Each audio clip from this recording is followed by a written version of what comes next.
ವಿಶೇಷ ಕಾರ್ಯಕ್ರಮಕ್ಕೆ ಸ್ವಾಗತ. ನಾನು ನವಿತಾ ಜೈನ್. ಮೂರನೇ ಅಲೆ ಭೀತಿ ಬೆನ್ನಲ್ಲೇ 12 ಜಿಲ್ಲೆಗಳಲ್ಲಿ ವೈರಾಣು ಜ್ವರ. ಉಸಿರಾಟದ ತೊಂದರೆ, ಜ್ವರಕ್ಕೆ ಮಕ್ಕಳು ಹೈರಾಣು. ಆಸ್ಪತ್ರೆಗಳಲ್ಲಿ ಮಕ್ಕಳಿಗೆ ಬೆಡ್ ಸಿಗದೆ ಪೋಷಕರು ಕಂಗಾಲು. ಮೂರನೇ ಅಲೆಯ ರಣಬಲೆ ಯಾರಿಗೆಲ್ಲ ಕಾಡಲಿದೆ? ಕೊರೋನಾ ವೈರಲ್ ಫೀವರ್ ಬಗ್ಗೆ ತಜ್ಞರು ಹೇಳೋದೇನು? ರಾಜ್ಯದ ಮಕ್ಕಳಿಗೆ ಜ್ವರ ಹಾವಳಿಯ ಕುರಿತಾಗಿ ಒಂದು ರಿಪೋರ್ಟ್ ನಿಮ್ಮ ಮುಂದೆ.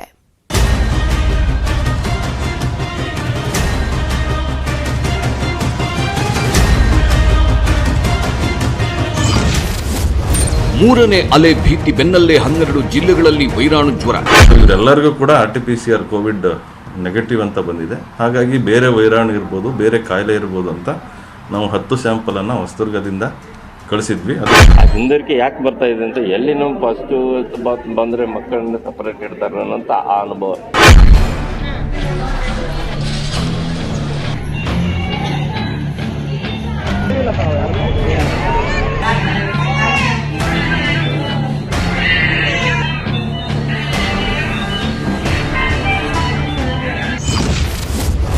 ಜ್ವರಕ್ಕೆ ಮಕ್ಕಳು ಹೈರಾಣು, ಬೆಡ್ ಸಿಗದೆ ಪೋಷಕರು ಕಂಗಾಲು.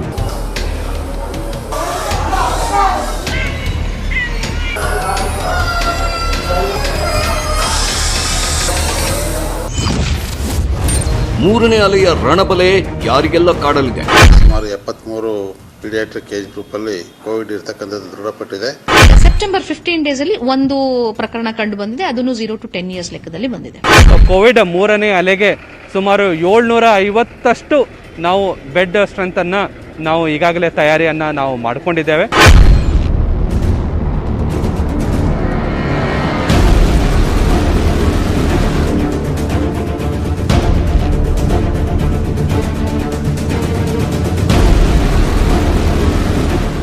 ಕೊರೋನಾ ಮೂರನೇ ಅಲೆಯಲ್ಲಿ ಮಕ್ಕಳಿಗೆ ಹೆಚ್ಚು ಸೋಂಕು ತಗುಲುವ ಅಪಾಯವಿದೆ ಅಂತ ತಜ್ಞರು ಎಚ್ಚರಿಕೆ ಕೊಡುತ್ತಿರುವ ಬೆನ್ನಲ್ಲೇ ರಾಜ್ಯದಲ್ಲಿ ವೈರಲ್ ಜ್ವರದ ಹಾವಳಿ ಹೆಚ್ಚಾಗಿದೆ. ಮುಖ್ಯವಾಗಿ ಈ ವೈರಲ್ ಜ್ವರಕ್ಕೆ ಮಕ್ಕಳೇ ಹೆಚ್ಚು ಅಸ್ವಸ್ಥರಾಗ್ತಿದ್ದಾರೆ. ಉಸಿರಾಟದ ತೊಂದರೆ, ಶೀತ, ಜ್ವರದಿಂದ ಬಳಲುತ್ತಿರುವ ಮಕ್ಕಳನ್ನ ಆಸ್ಪತ್ರೆಗೆ ದಾಖಲಿಸಲು ಬರುವ ಪೋಷಕರು ಬೆಡ್ ಸಿಗದೆ ಹೈರಾಣಾಗ್ತಿದ್ದಾರೆ. 1-2 ಜಿಲ್ಲೆಗಳ ಕಥೆಯಲ್ಲ ಇದು.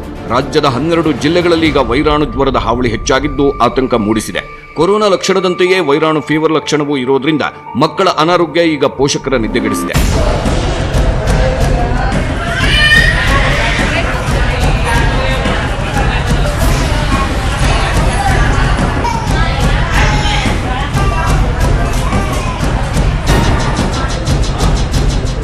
ಕೊರೋನಾ ಮೂರನೇ ಅಲೆ ಯಾವಾಗ ಬರುತ್ತೋ ಗೊತ್ತಿಲ್ಲ. ಕರ್ನಾಟಕ ಕೋವಿಡ್ ತಜ್ಞರ ಪ್ರಕಾರ ಅಕ್ಟೋಬರ್ ನವೆಂಬರ್ನಲ್ಲಿ ಕೊರೋನಾ ಮೂರನೇ ಅಲೆ ಆರಂಭವಾಗುವ ಸಾಧ್ಯತೆ ಇದೆ. ಇನ್ನು ಕೆಲ ತಜ್ಞರ ಪ್ರಕಾರ ಕೊರೋನಾ ಹೊಸ ರೂಪಾಂತರಿ ಬಂದ ಬಳಿಕ ಮೂರನೇ ಅಲೆ ಆರಂಭವಾಗಲಿದೆ. ಒಟ್ಟಾರೆ ಮೂರನೇ ಅಲೆ ಯಾವಾಗ ಬರುತ್ತೋ, ಎಷ್ಟು ಅಪಾಯ ತಂದಿಡುತ್ತೋ ಗೊತ್ತಿಲ್ಲ.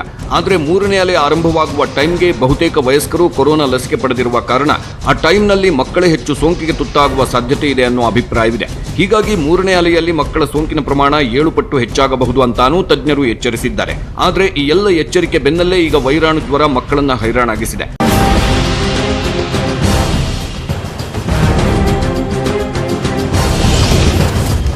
ಹದಿಮೂರಕ್ಕೂ ಅಧಿಕ ಜಿಲ್ಲೆಗಳಲ್ಲಿ ವೈರಾಣು ಜ್ವರದ ಟೆನ್ಷನ್. ಜಿಲ್ಲಾಸ್ಪತ್ರೆಗಳಲ್ಲಿ ಮಕ್ಕಳ ವಾರ್ಡ್ ಫುಲ್, ICU ಭರ್ತಿ.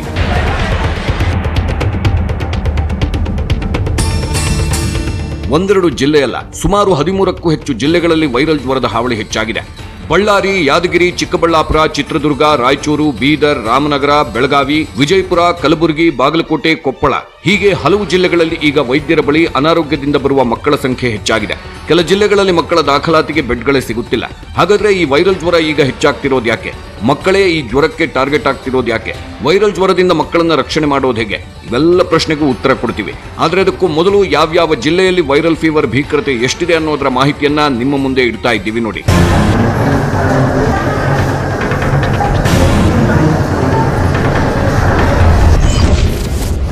ಬೆಳಗಾವಿ ಜಿಲ್ಲೆಯಲ್ಲಿ ವೈರಲ್ ಜ್ವರದ ಹಾವಳಿ. ಬೆಳಗಾವಿ ಜಿಲ್ಲೆಯಲ್ಲಿ ಕಳೆದ 10-15 ದಿನಗಳಿಂದ ವೈರಲ್ ಜ್ವರದ ಹಾವಳಿ ಹೆಚ್ಚಾಗಿದೆ. ಆಸ್ಪತ್ರೆ ಮುಂದೆ ಪೋಷಕರು ಸಾಲುಗಟ್ಟಿ ನಿಂತಿರೋ ದೃಶ್ಯಗಳೇ ಇದಕ್ಕೆ ಸಾಕ್ಷಿ.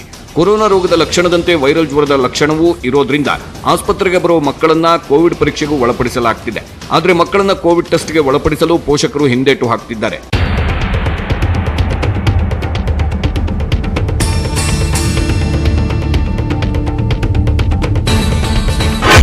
ಹೆದರಿಕೆ ಯಾಕೆ ಬರ್ತಾ ಇದೆ ಅಂತ ಎಲ್ಲಿನೂ ಪಾಸಿಟಿವ್ ಬಂದರೆ ಮಕ್ಕಳನ್ನ ಸಪರೇಟ್ ಇಡ್ತಾರೆ ಅನ್ನೋಂಥ ಆ ಅನುಭವ ಅವರಲ್ಲಿ ಇದೆ. ಆ ಸಂಶಯ ಯಾವುದೂ ಬೇಡ. ತಂದೆ ತಾಯಿನ ಬಿಟ್ಟು ಮಕ್ಕಳನ್ನು ನಾವು ಬೇರ್ಪಡಿಸೋ ವಿಧಾನಗಳು ಯಾವುದೂ ಮಾಡೋದಿಲ್ಲ. ನಿಯಮಾವಳಿ ಪ್ರಕಾರ ಅವ್ರನ್ನ ನಾವು ಏನೇ ಟ್ರೀಟ್ಮೆಂಟ್ ಮಾಡಿದ್ರು ಮಾಡಿಸ್ಬೋದು. ಸೊ ಅದು ಮಾಡಿಸ್ಲಿಕ್ಕೆ ಅನುಕೂಲ ಆಗ್ತದೆ. ವಿಜಯಪುರದಲ್ಲಿ ಮಕ್ಕಳಿಗೆ ಜ್ವರ, ಕೆಮ್ಮು, ನೆಗಡಿ, ಉಸಿರಾಟದ ತೊಂದರೆಯಿಂದ ಮಕ್ಕಳು ಹೈರಾಣು. ವಿಜಯಪುರದಲ್ಲಿ ಕಳೆದ 15 ದಿನಗಳಿಂದ 300ಕ್ಕೂ ಹೆಚ್ಚು ಮಕ್ಕಳು ಜ್ವರ, ಕೆಮ್ಮು, ನೆಗಡಿಯಿಂದ ತೊಂದರೆಗೊಳಗಾಗಿದ್ದಾರೆ. ಕೆಲ ಮಕ್ಕಳಿಗೆ ಉಸಿರಾಟದ ತೊಂದರೆಯೂ ಕಾಣಿಸಿಕೊಳ್ಳುತ್ತಿದೆ. 34 ಮಕ್ಕಳಲ್ಲಿ ಡೆಂಘಿ ಲಕ್ಷಣವೂ ಕಾಣಿಸಿಕೊಂಡಿದೆ. ಈಗಾಗಲೇ ವಿಜಯಪುರದಲ್ಲಿ ಸುಮಾರು 10 ಚಿಕನ್ಗುನ್ಯಾ ಪ್ರಕರಣಗಳು ಬೆಳಕಿಗೆ ಬಂದಿದೆ. ಸದ್ಯ ವಿಜಯಪುರದಲ್ಲಿ 300 ಮಕ್ಕಳು ಅಸ್ವಸ್ಥರಾಗಿ ಆಸ್ಪತ್ರೆಗೆ ದಾಖಲಾಗಿದ್ದು, ಜಿಲ್ಲಾಸ್ಪತ್ರೆಯೊಂದರಲ್ಲೇ 30ಕ್ಕೂ ಅಧಿಕ ಮಕ್ಕಳು ದಾಖಲಾಗಿದ್ದಾರೆ. ಖಾಸಗಿ ಆಸ್ಪತ್ರೆಗಳಲ್ಲಿ 270ಕ್ಕಿಂತ ಅಧಿಕ ಮಕ್ಕಳು ದಾಖಲಾಗಿದ್ದಾರೆ. ಜಿಲ್ಲೆಯಲ್ಲಿ ಈವರೆಗೆ 26,000 ಮಲೇರಿಯಾ ಸ್ಯಾಂಪಲ್ ಟೆಸ್ಟ್ ಮಾಡಲಾಗಿದೆ. ಯಾವುದೇ ಮಲೇರಿಯಾ ಪ್ರಕರಣ ಕಂಡುಬಂದಿಲ್ಲ. ಜಿಲ್ಲೆಯಲ್ಲಿ ಮಕ್ಕಳಿಗಾಗಿ ಖಾಸಗಿ ಆಸ್ಪತ್ರೆಗಳಲ್ಲಿ 400ಕ್ಕೂ ಅಧಿಕ ಬೆಡ್ ವ್ಯವಸ್ಥೆ ಇದೆ. ಜಿಲ್ಲಾಸ್ಪತ್ರೆಯಲ್ಲಿ 50 ಬೆಡ್ ವ್ಯವಸ್ಥೆ ಮಾಡಲಾಗಿದೆ. ಹೆಚ್ಚುವರಿಯಾಗಿ ವೆಂಟಿಲೇಟರ್ ಸೇರಿದಂತೆ ಹೆಚ್ಚಿನ ಸೌಲಭ್ಯ ಹೊಂದಿರುವ 10 ಬೆಡ್ಗಳ ವ್ಯವಸ್ಥೆ ಮಾಡಲಾಗುತ್ತಿದೆ.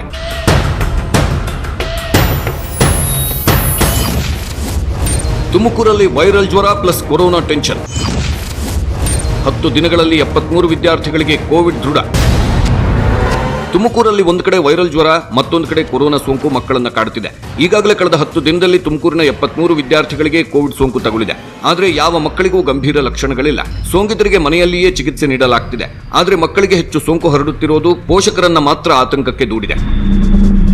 ಸುಮಾರು 73 ಪೀಡಿಯಾಟ್ರಿಕ್ ಏಜ್ ಗ್ರೂಪಲ್ಲಿ ಕೋವಿಡ್ ಇರ್ತಕ್ಕಂಥದ್ದು ದೃಢಪಟ್ಟಿದೆ. ಅದರಲ್ಲಿ ಯಾವುದೇ ರೀತಿಯಾದಂಥ ಸಿವಿಯರ್ ಸಿಂಪ್ಟಮ್ಸ್ ಯಾವುದೂ ಇರಲ್ಲ. ಅದಕ್ಕೆ ಸೂಕ್ತವಾಗಿರ್ತಕ್ಕಂಥ ಚಿಕಿತ್ಸೆಯನ್ನು ಕೊಟ್ಟಿರ್ತಕ್ಕಂಥದ್ದು. ಸ್ಕೂಲ್ ಗೋಯಿಂಗ್ ಚೈಲ್ಡ್ಗೆ ನಾವು ಪರೀಕ್ಷೆ ಮಾಡಿದಲ್ಲಿ ಪಾಸಿಟಿವ್ ಬಂದಾಗ ನಾವು ಎಲ್ಲ ಕಾಂಟ್ಯಾಕ್ಟ್ ಟ್ರೇಸಿಂಗ್ ನಾವು ಮಾಡಿರ್ತಕ್ಕಂಥದ್ದು. ಕೋಟೆನಾಡಲ್ಲಿ ಮಕ್ಕಳನ್ನ ಕಾಡುತ್ತಿದೆ ವೈರಲ್ ಜ್ವರ.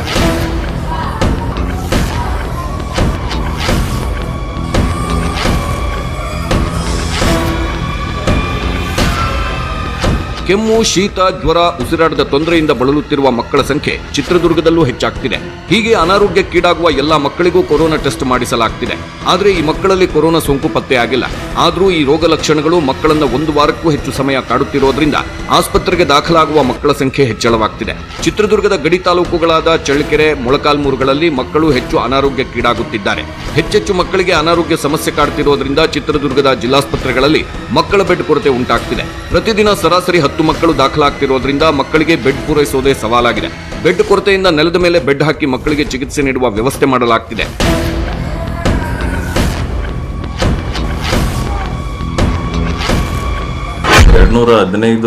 LI ಪ್ರಕರಣಗಳು ಅಂತ ಮಕ್ಕಳಲ್ಲಿ ನಾವು ದಾಖಲು ಮಾಡಿದ್ದೇವೆ.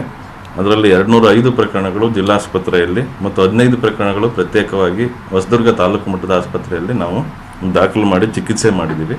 ಸೊ ಇವರೆಲ್ಲರಿಗೂ ಕೂಡ RT-PCR ಕೋವಿಡ್ ನೆಗೆಟಿವ್ ಅಂತ ಬಂದಿದೆ. ಹಾಗಾಗಿ ಬೇರೆ ವೈರಾಣು ಇರ್ಬೋದು, ಬೇರೆ ಕಾಯಿಲೆ ಇರ್ಬೋದು ಅಂತ ನಾವು 10 ಸ್ಯಾಂಪಲನ್ನು ಹೊಸದುರ್ಗದಿಂದ ಕಳಿಸಿದ್ವಿ. ಅದು ರೆಸ್ಪಿರೇಟರಿ ಸಿನ್ಸಿಟಿಯಲ್ ವೈರಸ್ RSV ವೈರಸ್ ಅಂತ ಬಂದಿದೆ. ಅದು ಸಹಜವಾದಂಥ ವೈರಾಣು. ಚಿತ್ರದುರ್ಗ ಜಿಲ್ಲೆಯಲ್ಲಿ 60ಕ್ಕೂ ಹೆಚ್ಚು ಮಕ್ಕಳು ಜಿಲ್ಲಾಸ್ಪತ್ರೆಗೆ ದಾಖಲಾಗಿದ್ದಾರೆ. ಈವರೆಗೂ 7 ಡೆಂಘಿ ಪ್ರಕರಣಗಳು ದೃಢಪಟ್ಟಿದೆ. ಕೊಪ್ಪಳದಲ್ಲಿ ಒಂದೇ ದಿನ 83 ಮಕ್ಕಳು ಆಸ್ಪತ್ರೆಗೆ ದಾಖಲು. ಜಿಲ್ಲಾಸ್ಪತ್ರೆಗಳ ಬೆಡ್ ಫುಲ್, ಖಾಸಗಿಯತ್ತ ಪೋಷಕರು.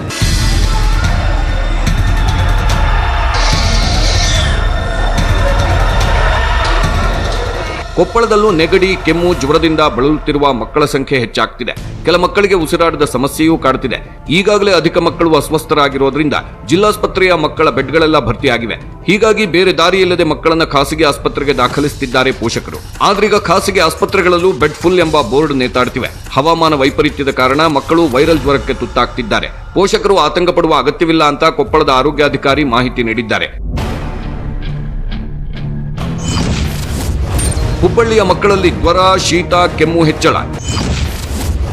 1 ವರ್ಷದೊಳಗಿನ 60ಕ್ಕೂ ಹೆಚ್ಚು ಮಕ್ಕಳು ಆಸ್ಪತ್ರೆಗೆ ದಾಖಲು. ಹುಬ್ಬಳ್ಳಿಯಲ್ಲೂ ವೈರಲ್ ಜ್ವರದ ಹಾವಳಿ ಹೆಚ್ಚಾಗಿದೆ. ಜ್ವರ, ಶೀತ, ಕೆಮ್ಮು ಸೇರಿದಂತೆ ಕೆಲ ಮಕ್ಕಳು ಉಸಿರಾಟದ ತೊಂದರೆಯಿಂದಲೂ ಬಳಲುತ್ತಿದ್ದಾರೆ. ಕಿಮ್ಸ್ನಲ್ಲಿ ಈಗಾಗಲೇ 85 ಮಕ್ಕಳು ದಾಖಲಾಗಿ ಚಿಕಿತ್ಸೆ ಪಡೆದುಕೊಳ್ಳುತ್ತಿದ್ದಾರೆ. 1 ವರ್ಷದೊಳಗಿನ 60 ಮಕ್ಕಳು ಆಸ್ಪತ್ರೆಗೆ ದಾಖಲಾಗಿದ್ದಾರೆ. ಆಗಸ್ಟ್ನಿಂದ ಈವರೆಗೆ ಕಿಮ್ಸ್ನಲ್ಲಿ 163 ಮಕ್ಕಳು ಜ್ವರದಿಂದಾಗಿ ಆಸ್ಪತ್ರೆಗೆ ದಾಖಲಾಗಿದ್ದಾರೆ ಎಂಬ ಮಾಹಿತಿ ಇದೆ. ಈ ಪೈಕಿ 10 ಮಕ್ಕಳಿಗೆ ಡೆಂಘಿ ಜ್ವರ ದೃಢಪಟ್ಟಿದೆ. ಕಿಮ್ಸ್ನಲ್ಲಿ ಮಕ್ಕಳಿಗೆ ಬೆಡ್ ಕೊರತೆ ಆಗಿಲ್ಲ. ಕೊರೋನಾ 3ನೇ ಅಲೆ ಎದುರಿಸುವ ನಿಟ್ಟಿನಲ್ಲಿ ಮಕ್ಕಳಿಗೆ ಹೆಚ್ಚಿನ ಬೆಡ್ ವ್ಯವಸ್ಥೆಯನ್ನು ಮಾಡಲಾಗ್ತಿದೆ. ಇಡೀ ಧಾರವಾಡ ಜಿಲ್ಲೆಯಲ್ಲಿ ಸುಮಾರು 600ಕ್ಕಿಂತ ಹೆಚ್ಚು ಮಕ್ಕಳ ಬೆಡ್ಸ್ಗಳು ಇದೆ. ನಾವು ಕಿಮ್ಸಲ್ಲಿ ಮತ್ತು ಬೇರೆ ಬೇರೆ ಆಸ್ಪತ್ರೆಗಳಲ್ಲಿ ಜಾಸ್ತಿ ಮಾಡ್ಕೊಳ್ಳೋದಕ್ಕೂ ನಾವು ಹೇಳಿದ್ದೇವೆ. ಸೊ ಕೋವಿಡ್ 3ನೇ ಅಲೆಗೆ ಸುಮಾರು 750 ನಾವು ಬೆಡ್ ಸ್ಟ್ರೆಂತನ್ನು ನಾವು ಈಗಾಗಲೇ ತಯಾರಿಯನ್ನು ನಾವು ಮಾಡಿಕೊಂಡಿದ್ದೇವೆ. ಯಾದಗಿರಿಯಲ್ಲಿ 750ಕ್ಕೂ ಹೆಚ್ಚು ಮಕ್ಕಳಿಗೆ ವೈರಲ್ ಫೀವರ್. ಯಾದಗಿರಿಯಲ್ಲೂ ಮಕ್ಕಳು ಜ್ವರ, ಕೆಮ್ಮು, ನೆಗಡಿಯಿಂದ ಬಳಲುತ್ತಿದ್ದಾರೆ. ಗುರುವಾರ ಒಂದೇ ದಿನ ಯಾದಗಿರಿಯಲ್ಲಿ 750 ಮಕ್ಕಳಿಗೆ ಜ್ವರ, ಕೆಮ್ಮು, ನೆಗಡಿ ಕಾಣಿಸಿಕೊಂಡಿದೆ. ಸರ್ಕಾರಿ ಮತ್ತು ಖಾಸಗಿ ಆಸ್ಪತ್ರೆಗಳಲ್ಲಿ ಮಕ್ಕಳಿಗೆ ಅಗತ್ಯ ಚಿಕಿತ್ಸೆ ನೀಡಲಾಗ್ತಿದೆ. ಈಗಾಗಲೇ ಸರ್ಕಾರಿ ಆಸ್ಪತ್ರೆಯಲ್ಲಿ 250 ಮಕ್ಕಳಿಗೆ ಚಿಕಿತ್ಸೆ ನೀಡಲಾಗ್ತಿದ್ದು, ಖಾಸಗಿಯಲ್ಲಿ 500 ಮಕ್ಕಳಿಗೆ ಚಿಕಿತ್ಸೆ ನೀಡಲಾಗ್ತಿದೆ. ಆಗಸ್ಟ್ ಹಾಗೂ ಸೆಪ್ಟೆಂಬರ್ ತಿಂಗಳಲ್ಲಿ 10 ಮಕ್ಕಳಿಗೆ ಡೆಂಘಿ ಕಾಣಿಸಿಕೊಂಡಿದೆ. ಆದರೆ ಮಕ್ಕಳ ಬೆಡ್ ಕೊರತೆ ಎದುರಾಗಿಲ್ಲ ಅನ್ನೋದಷ್ಟೇ ಸಮಾಧಾನ. ಬಳ್ಳಾರಿಯಲ್ಲಿ 30ಕ್ಕೂ ಹೆಚ್ಚು ಮಕ್ಕಳಿಗೆ ಡೆಂಘಿ. ಗಣಿನಾಡು ಬಳ್ಳಾರಿ ಜಿಲ್ಲೆಯಲ್ಲೂ ಮಕ್ಕಳು ವೈರಲ್ ಫೀವರ್ಗೆ ಹೈರಾಣಾಗಿದ್ದಾರೆ. ಜ್ವರ, ಕೆಮ್ಮು, ನೆಗಡಿ, ಉಸಿರಾಟದ ತೊಂದರೆ ಮಕ್ಕಳನ್ನ ಹೆಚ್ಚು ಕಾಡ್ತಿದೆ. ನ್ಯೂಮೋನಿಯಾ ಮತ್ತು ಡೆಂಘಿ ಜ್ವರ ಅಧಿಕ ಮಕ್ಕಳನ್ನ ಕಾಡ್ತಿದೆ. ಈಗಾಗಲೇ 350ಕ್ಕೂ ಹೆಚ್ಚು ಡೆಂಘಿ ಶಂಕಿತ ಮಕ್ಕಳು ಆಸ್ಪತ್ರೆಗೆ ದಾಖಲಾಗಿದ್ದಾರೆ. 37ಕ್ಕೂ ಹೆಚ್ಚು ಮಕ್ಕಳಿಗೆ ಡೆಂಘಿ ದೃಢಪಟ್ಟಿದೆ. ಬಳ್ಳಾರಿ ಜಿಲ್ಲಾಸ್ಪತ್ರೆಯಲ್ಲಿ 60 ಮಕ್ಕಳು ದಾಖಲಾಗಿದ್ದರೆ ವಿಮ್ಸ್ನಲ್ಲಿ 230 ಮಕ್ಕಳು ಚಿಕಿತ್ಸೆಗೆ ದಾಖಲಾಗಿದ್ದಾರೆ. ಬಳ್ಳಾರಿಯಲ್ಲಿ ಜನವರಿಯಿಂದ ಸೆಪ್ಟೆಂಬರ್ವರೆಗೆ 123 ಮಕ್ಕಳಿಗೆ ಡೆಂಘಿ ದೃಢಪಟ್ಟಿದೆ.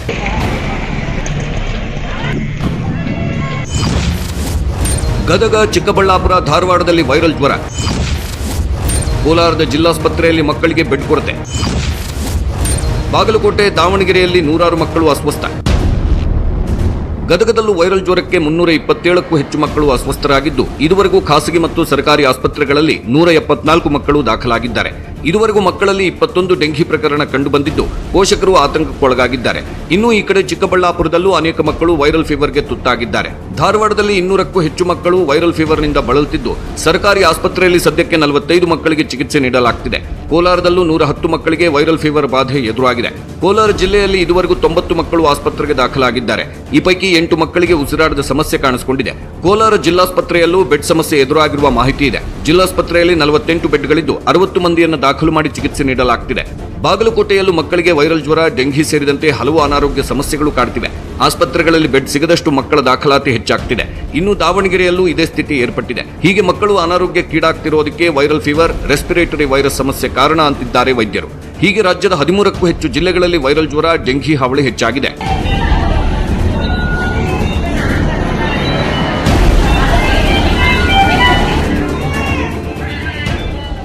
ಕೊರೋನಾ 3ನೇ ಅಲೆ ಭೀತಿ ಬೆನ್ನಲ್ಲೇ 13ಕ್ಕೂ ಹೆಚ್ಚು ಜಿಲ್ಲೆಗಳ ಮಕ್ಕಳನ್ನ ಕಾಡ್ತಾ ಇದೆ ವೈರಲ್ ಫೀವರ್. ಈ ಜ್ವರದಿಂದ ಮಕ್ಕಳನ್ನ ರಕ್ಷಣೆ ಮಾಡೋದು ಹೇಗೆ? ಕೊರೋನಾ 3ನೇ ಅಲೆಯ ಬಲೆ ಯಾರಿಗೆ? ತಜ್ಞರು ವೈರಲ್ ಫೀವರ್ ಕುರಿತಾಗಿ ಕೊಟ್ಟ ಎಚ್ಚರಿಕೆ ಏನು ಅನ್ನೋದನ್ನ ಹೇಳ್ತೀವಿ ಬ್ರೇಕ್ನ ನಂತರ. ವೈರಲ್ ಫೀವರ್ ಕಾಡ್ತಿದೆ. ಈ ವೈರಲ್ ಫೀವರ್ನಿಂದ ಮಕ್ಕಳನ್ನ ಬಚಾವ್ ಮಾಡೋದು ಹೇಗೆ? ಯಾವೆಲ್ಲ ಮುನ್ನೆಚ್ಚರಿಕೆ ವಹಿಸಬೇಕು?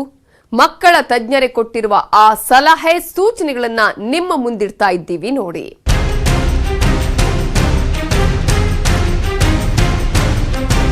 ರಾಜ್ಯಾದ್ಯಂತ ವೈರಲ್ ಫೀವರ್ ಹೆಚ್ಚಾಗಿದೆ. ಮುಖ್ಯವಾಗಿ ಮಕ್ಕಳೇ ಈ ರೋಗಕ್ಕೆ ಹೆಚ್ಚು ತುತ್ತಾಗ್ತಿದ್ದಾರೆ. ಆಸ್ಪತ್ರೆಗಳು ಮಕ್ಕಳಿಂದ ತುಂಬಿ ತುಳುಕ್ತಿದೆ. ಈ ವೈರಲ್ ಫೀವರ್ನಿಂದ ಮಕ್ಕಳಿಗೆ ಏನೆಲ್ಲ ತೊಂದರೆ ಎದುರಾಗ್ತಿದೆ ಅನ್ನೋದನ್ನ ವೈದ್ಯರೇ ವಿವರಿಸಿದ್ದಾರೆ, ಕೇಳಿ. ಫ್ಲೂ ಸೀಸನ್ ಅಂತ ಕರಿತೀವಿ. ಫ್ಲೂ ಸೀಸನ್ ಅಂತಂದ್ರೆ ಈಗ ಕೋವಿಡ್ ಒಂದು ವೈರಸ್, ಅದೇ ರೀತಿ ಬೇರೆ ವೈರಸ್ಗಳಿದೆ. ಮೋಸ್ಟ್ ಕಾಮನ್ ಈಗ ನಮ್ದು OPD 4 ಟೈಮ್ಸ್ ಜಾಸ್ತಿ ಆಗಿದೆ, ಮತ್ತೆ ಅಡ್ಮಿಷನ್ 4 ಟೈಮ್ಸ್ ಜಾಸ್ತಿ ಆಗಿದೆ. ICU almost near full, wards are also busy. But ಇದು ರೀಸನ್ ಏನು ಅಂತಂದ್ರೆ, ಈಗ ವೈರಸಸ್ ಕೋವಿಡ್ ರೀತಿ ಲೈಕ್ RSV ವೈರಸ್, ಹ್ಯೂಮನ್ ನೆಮೆಟೋ virus, influenza virus, H1N1 virus, boca virus ಅಂತ ಕರಿತೀವಿ. ಬಟ್ ನಮ್ಮ ಸ್ಟಡೀಸ್ ಅಲ್ಲಿ ಮಕ್ಕಳು ಈ ರೀತಿ ಬಂದಾಗ ಟೆಸ್ಟ್ಗಳು ಮಾಡಿದಾಗ RSV ಅಂತೀವಿ. RSV ಅಂದ್ರೆ ರೆಸ್ಪಿರೇಟರಿ ಸಿನ್ಸಿಷಿಯಲ್ ವೈರಸ್ ಅಂತ. ಇದ್ರ ಲಕ್ಷಣಗಳು ಏನು ಅಂತಂದ್ರೆ, ಮೊದಲು ಸುಮ್ನೆ ಮೈಲ್ಡ್ ಕೋಲ್ಡ್ ಶುರು ಆಗುತ್ತೆ, ಅದಾದ್ಮೇಲೆ ಸಿವಿಯರ್ ಕಾಫ್, ಬಾರ್ಕಿಂಗ್ ಕಾಫ್ ಅಂತೀವಿ, ಅದಾದ್ಮೇಲೆ ಹೈ ಗ್ರೇಡ್ ಫೀವರ್ 103, 104 ಬರುತ್ತೆ. ಎಸ್, ಕೇಳಿದ್ರಲ್ಲ, ಮಕ್ಕಳಿಗೆ ಈಗ ಕಾಡ್ತಿರುವ ವೈರಲ್ ಫೀವರ್ಗೆ ಕಾರಣ RSV ವೈರಸ್. ಈ ವೈರಸ್ ಹೆಚ್ಚಿನ ಮಕ್ಕಳಲ್ಲಿ ಜ್ವರ, ಶೀತ, ಶ್ವಾಸಕೋಶದ ತೊಂದರೆಗೆ ಕಾರಣವಾಗ್ತಿದೆ. ಅದರಲ್ಲೂ ಈ ಬಾರಿ ವೈರಸ್ ಮ್ಯೂಟೇಷನ್ ಆಗಿರೋದ್ರಿಂದ ಹೆಚ್ಚಿನ ಮಕ್ಕಳು ಅನಾರೋಗ್ಯಕ್ಕೆ ತುತ್ತಾಗ್ತಿದ್ದಾರೆ ಅಂತ ವೈದ್ಯರು ಹೇಳಿದ್ದಾರೆ. ಯೂಶಲಿ ಈ ರೈನಿ ಸೀಸನ್ ಮತ್ತೆ ವಿಂಟರ್ ಸೀಸನ್ ಅಲ್ಲಿ ಎಪಿಡೆಮಿಕ್ ಆಫ್ ಫ್ಲೂ ಅಂತ ಕರಿತೀವಿ. ಈ ವರ್ಷ ನಾವು ನೋಡ್ದಂಗೆ RSV ವೈರಸ್ ಎಪಿಡೆಮಿಕ್ ಆಗಿದೆ. ಅದು ಮ್ಯೂಟೇಷನ್ ಆಗಿ ಏನಾಗಿದೆ, ಮಕ್ಕಳು ಜಾಸ್ತಿ ಅಡ್ಮಿಷನ್ಸ್, ತುಂಬಾ ಸಫರ್ ಆಗ್ತಿದ್ದಾರೆ. ಕಾಫ್, ಕೆಮ್ಮಿ ವಾಮಿಟ್ ಮಾಡ್ಕೊತಾ ಇದ್ದಾರೆ. ನೀವು ಗೌರ್ಮೆಂಟ್ ಹಾಸ್ಪಿಟಲ್ ಅಲ್ಲಿ ನೋಡ್ಬೋದು, ಲೈಕ್ ವಾರ್ಡ್ ಅಲ್ಲಿ ಬೆಡ್ ಇಲ್ದೇನೆ ಫ್ಲೋರ್ ಅಲ್ಲಿ ಕಾರಿಡಾರ್ ಅಲ್ಲಿ ಟ್ರೀಟ್ಮೆಂಟ್ ಕೊಡೋಂಗಾಗಿದೆ ಸರ್. ಇವತ್ ಬರೀ ಕೋಲ್ಡ್ ಅಂತ ಬಂದಿರ್ತಾರೆ, ನೆಕ್ಸ್ಟ್ ಡೇನೆ ಸಿವಿಯರ್ ಕಾಫ್ ಆಗಿ ಬ್ರೀತಿಂಗ್ ಪ್ರಾಬ್ಲಮ್ ಆಗಿ ಬರ್ತಿದ್ದಾರೆ. Almost symptoms are same, but ಇದ್ರಲ್ಲಿ ಏನು ಅಂತಂದ್ರೆ ಹೈ ಗ್ರೇಡ್ ಫೀವರ್ ಬರ್ತಾ ಇದೆ, 104, 105 ಬರ್ತಾ ಇದೆ. ಆಮೇಲೆ ಅಪಟೈಟ್ ಹೋಗ್ಬಿಡುತ್ತೆ, ಊಟನೇ ಮಾಡಲ್ಲ ಮಕ್ಕಳು. ಆಮೇಲೆ ಕೆಮ್ಮಿ ವಾಮಿಟ್ ಮಾಡ್ಕೋತಾರೆ. And the symptoms are same in all kids sir.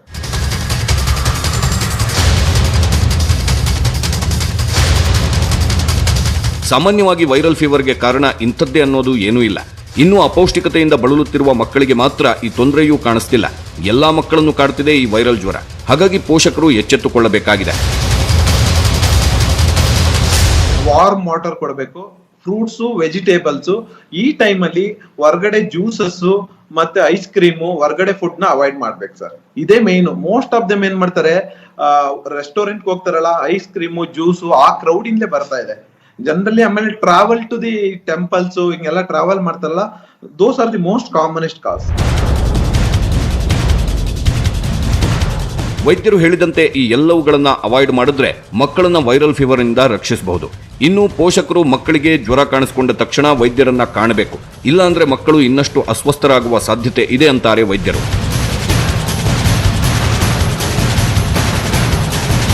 ನನ್ನ ಹತ್ರ ಬರೋರಲ್ಲಿ 50% ಏನಾಗ್ತಿದ್ರೆ ಪ್ರೀವಿಯಸ್ ಮೆಡಿಸಿನ್ ತಗೊಂಡು ದೇ ಆರ್ ಕಮಿಂಗ್ ಲೇಟ್. ಬರೋಷ್ಟ್ರಲ್ಲಿ ಮಗುಗೆ ಏನಾಗ್ತಿದೆ, ಬ್ರೀತಿಂಗ್ ಪ್ರಾಬ್ಲಮ್ ಆಗಿ ಐಸಿಯುಗೆ ಹೋಗ್ತಾ ಇದ್ದಾರೆ. ನಾನೇನ್ ಹೇಳ್ತಾ ಇದ್ದೀನಿ, I think they should give medical attention, consult the nearest paediatrician early. ಮಕ್ಕಳಲ್ಲಿ, ಅದರಲ್ಲೂ 10 ವರ್ಷದೊಳಗಿನ ಮಕ್ಕಳಲ್ಲಿ ಜ್ವರ, ಶೀತ, ಕೆಮ್ಮಿನಂತಹ ಅನಾರೋಗ್ಯ ಕಾಣಿಸಿಕೊಂಡಾಗ ಯಾವುದೇ ಕಾರಣಕ್ಕೂ ತಡಮಾಡಲು ಹೋಗಬಾರದು. ವೈದ್ಯರನ್ನ ಭೇಟಿಯಾಗಿ ಸೂಕ್ತ ಔಷಧಿ ತೆಗೆದುಕೊಳ್ಳಬೇಕು ಅನ್ನೋದು ವೈದ್ಯರ ಸಲಹೆ. ಇಲ್ಲವಾದಲ್ಲಿ ಮಕ್ಕಳಲ್ಲಿ ಗಂಭೀರ ಲಕ್ಷಣಗಳಿಗೂ ಈ ವೈರಲ್ ಫೀವರ್ ಕಾರಣವಾಗುತ್ತದೆ. ಹಾಗಾಗಿ ಪೋಷಕರು ಮಕ್ಕಳ ಆರೋಗ್ಯದ ವಿಚಾರದಲ್ಲಿ ಹೆಚ್ಚಿನ ಕಾಳಜಿ ವಹಿಸುವ ಅಗತ್ಯವಿದೆ. ಕೊರೋನಾ 3ನೇ ಅಲೆ ಮಕ್ಕಳಿಗೆ ಹೆಚ್ಚು ಅಪಾಯ ತಂದಿಡುತ್ತೋ ವಯಸ್ಕರಿಗೆ ಸಂಕಷ್ಟ ತಂದಿಡುತ್ತೋ ಗೊತ್ತಿಲ್ಲ. ಸದ್ಯಕ್ಕಂತೂ ವೈರಲ್ ಫೀವರ್ಗೆ ರಾಜ್ಯದ ಮಕ್ಕಳು ಕಂಗಾಲಾಗಿದ್ದು ಪೋಷಕರು ಎಚ್ಚೆತ್ತುಕೊಳ್ಳಬೇಕಾಗಿದೆ ಅಂತ ಹೇಳ್ತಾ ಈ ಕಾರ್ಯಕ್ರಮವನ್ನು ಮುಗಿಸ್ತಾ ಇದ್ದೀವಿ. ನೋಡ್ತಾ ಇರಿ ನ್ಯೂಸ್ 18 ಕನ್ನಡ. ಜಾಲ ನಮ್ಮದು, ಬಲ ನಿಮ್ಮದು.